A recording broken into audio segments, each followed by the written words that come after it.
un lieu où j'ai été une fois dans ma vie et je suis tombée amoureuse de ce lieu. Il y a vraiment beaucoup de choses à faire, c'est pour ça que où que vous alliez en France, vous aurez toujours quelque chose d'intéressant à faire. Il n'y a pas que Paris en France.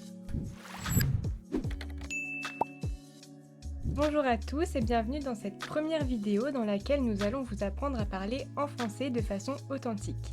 Moi je m'appelle Julie, j'ai 22 ans et voici Quentin qui a également 22 ans. Bonjour. On vit tous les deux à Tours dans le centre de la France et aujourd'hui on va vous parler des voyages en France. Pour ce faire, on a préparé quelques petites questions auxquelles on va répondre juste après. Vous pouvez mettre pause pour les lire, mais de toute façon, elles seront affichées tout le long de la vidéo.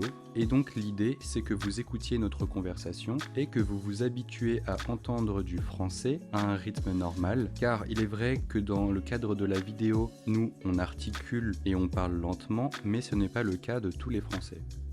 Première question, quelle est ta ville préférée en France ? Ma ville préférée, c'est Bordeaux. Donc pourquoi j'aime cette ville, c'est parce que l'ambiance est très chaleureuse en fait. Les gens sont très sympas, très gentils, très avenants. Ils sont aussi très sportifs et donc c'est un cadre qui me plaît pas mal. En plus de ça, la ville est très jolie. Les bâtiments sont sympas. Le vieux Bordeaux aussi est très joli. Il y a beaucoup de monuments comme des églises ou des cathédrales où il y a même un arc de triomphe comme à Paris, plus petit évidemment. Et en plus de ça, c'est à côté de la mer et il y a du soleil toute l'année, donc c'est vraiment top. C'est ça, moi aussi j'aime beaucoup Bordeaux. Après pour ma part, ma ville préférée je pense que c'est Bonifacio. Je sais pas si vous connaissez mais en gros c'est une ville qui est située en Corse et la Corse c'est une petite île juste à côté de la France qui appartient à la France. Et donc Bonifacio c'est situé tout en bas dans le sud à côté d'Ajaccio et c'est un endroit où il y a des grandes falaises, où c'est vraiment magnifique, l'eau est turquoise, enfin c'est vraiment un lieu où j'ai été une fois dans ma vie et je suis tombée amoureuse de ce lieu donc je pense que je dirais Bonifacio en tant que ville de vacances, mais j'avoue que Bordeaux, j'aime aussi beaucoup, donc je suis un peu mitigée. Deuxième question, que préfères-tu entre la montagne et la plage ? Alors pour ma part, je préfère largement la montagne, même si j'aime bien le soleil de Bordeaux, il est vrai que je préfère la fraîcheur, et puis j'adore tout ce qui concerne les sports d'hiver, donc le ski, le snowboard, ou alors la randonnée, la raquette en montagne. Moi j'adore ça, donc je pense préférer donc la montagne, et en plus de ça, en été, on peut donc évidemment faire de la randonnée, découvrir des paysages magnifiques au cœur de grandes vallées montagneuses. Ouais, moi aussi j'aime beaucoup la montagne en vrai, mais je pense que je préfère quand même la plage juste pour le côté paradisiaque, j'ai envie de dire, avec les palmiers, le sable blanc, l'eau turquoise, etc.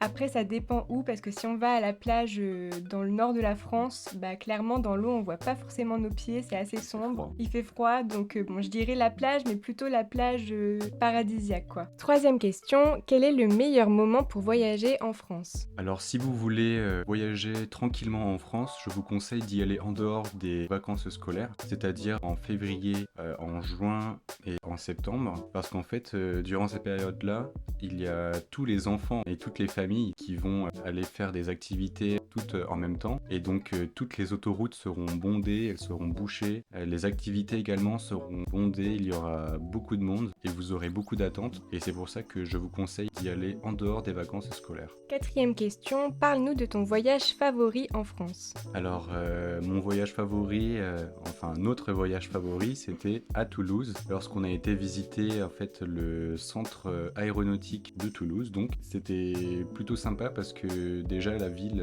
est très jolie. On l'appelle d'ailleurs la ville rose parce que tous les bâtiments sont roses en fait, tout simplement. En plus de ça, les gens sont très gentils. De toute façon, dans le sud de la France, les gens sont très sympas, ils ont tous le temps, donc voilà, c'est vraiment top. Et donc du coup, on a pu visiter la Cité de l'Espace, et donc c'est un endroit où on peut se retrouver au pied d'une fusée ou alors au pied d'une navette spatiale, ou même entrer à l'intérieur d'une navette spatiale pour la visiter. Donc non, c'est vraiment top. En plus de ça, comme toutes les autres villes du sud, c'est très ensoleillé toute l'année, donc quand on y va, généralement, on est assez sûr d'avoir du beau temps, et c'est pas loin de la mer, donc c'est un endroit vraiment top. Cinquième question, quelles sont les meilleures villes à visiter ? Alors évidemment, je vais parler de la French Riviera, qui est toute la côte sud-est de la France, donc qui comprend les villes comme Cannes, qui est évidemment connue pour le festival de Cannes chaque année, mais également Nice, Marseille, Montpellier, Donc voilà, toutes ces villes-là sont vraiment top. En tout cas, pour y aller en vacances et si vous voulez de la plage et du soleil, c'est l'endroit où il faut aller en France. Autrement, si on veut parler un peu d'autre chose que les villes du sud, style toutes celles qu'on a évoquées, plus Bordeaux, Toulouse, tout ça, je pense qu'on peut aussi parler de Strasbourg, qui est une ville vraiment dans le nord de la France et qui est dans l'Alsace. Et vraiment là-bas, il y a des maisons typiques de l'Alsace. C'est très très joli avec la cathédrale de Strasbourg aussi. Le cœur historique, il est vraiment très très beau. Et si on veut parler d'un petit plus, même si ça compte pas vraiment en France, à 30 minutes de Strasbourg, du côté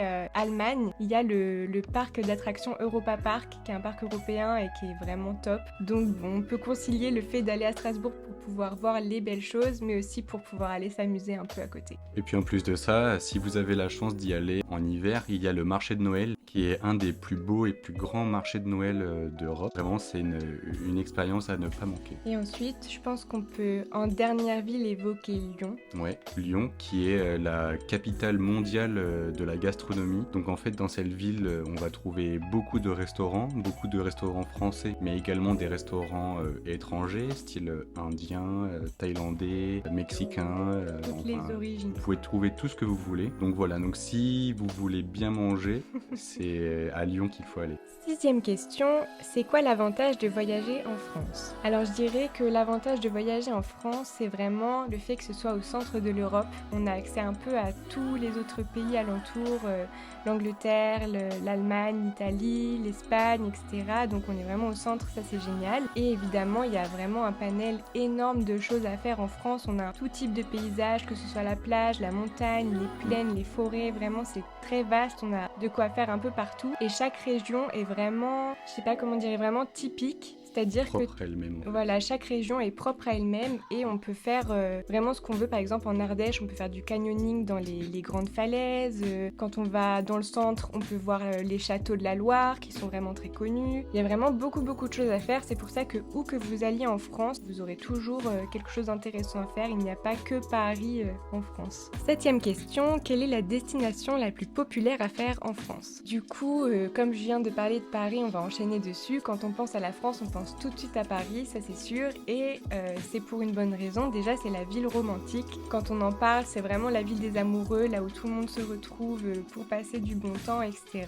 Et on peut parler par exemple du pont des Arts, qui était un pont à Paris où les amoureux accrochaient un cadenas avec une clé et jetaient la clé dans l'eau pour sceller leur amour, entre guillemets. Et ce pont était vraiment typique voilà, de Paris. Malheureusement, il a été enlevé parce qu'il y avait tellement de cadenas en fait qui menaçaient de tomber, donc on a enlevé juste les grilles où il y avait les cadenas, mais ça reste quand même l'endroit où les amoureux se retrouvent, j'ai envie de dire. On a également beaucoup de musées à Paris, donc on a le musée d'Orsay par exemple, ou alors on a même le musée Grévin, c'est là où vous pouvez voir toutes les statues de cire de toutes les célébrités. Et on a évidemment, je pense le plus connu, le musée du Louvre, qui est assez grand et qui prend plusieurs jours à faire.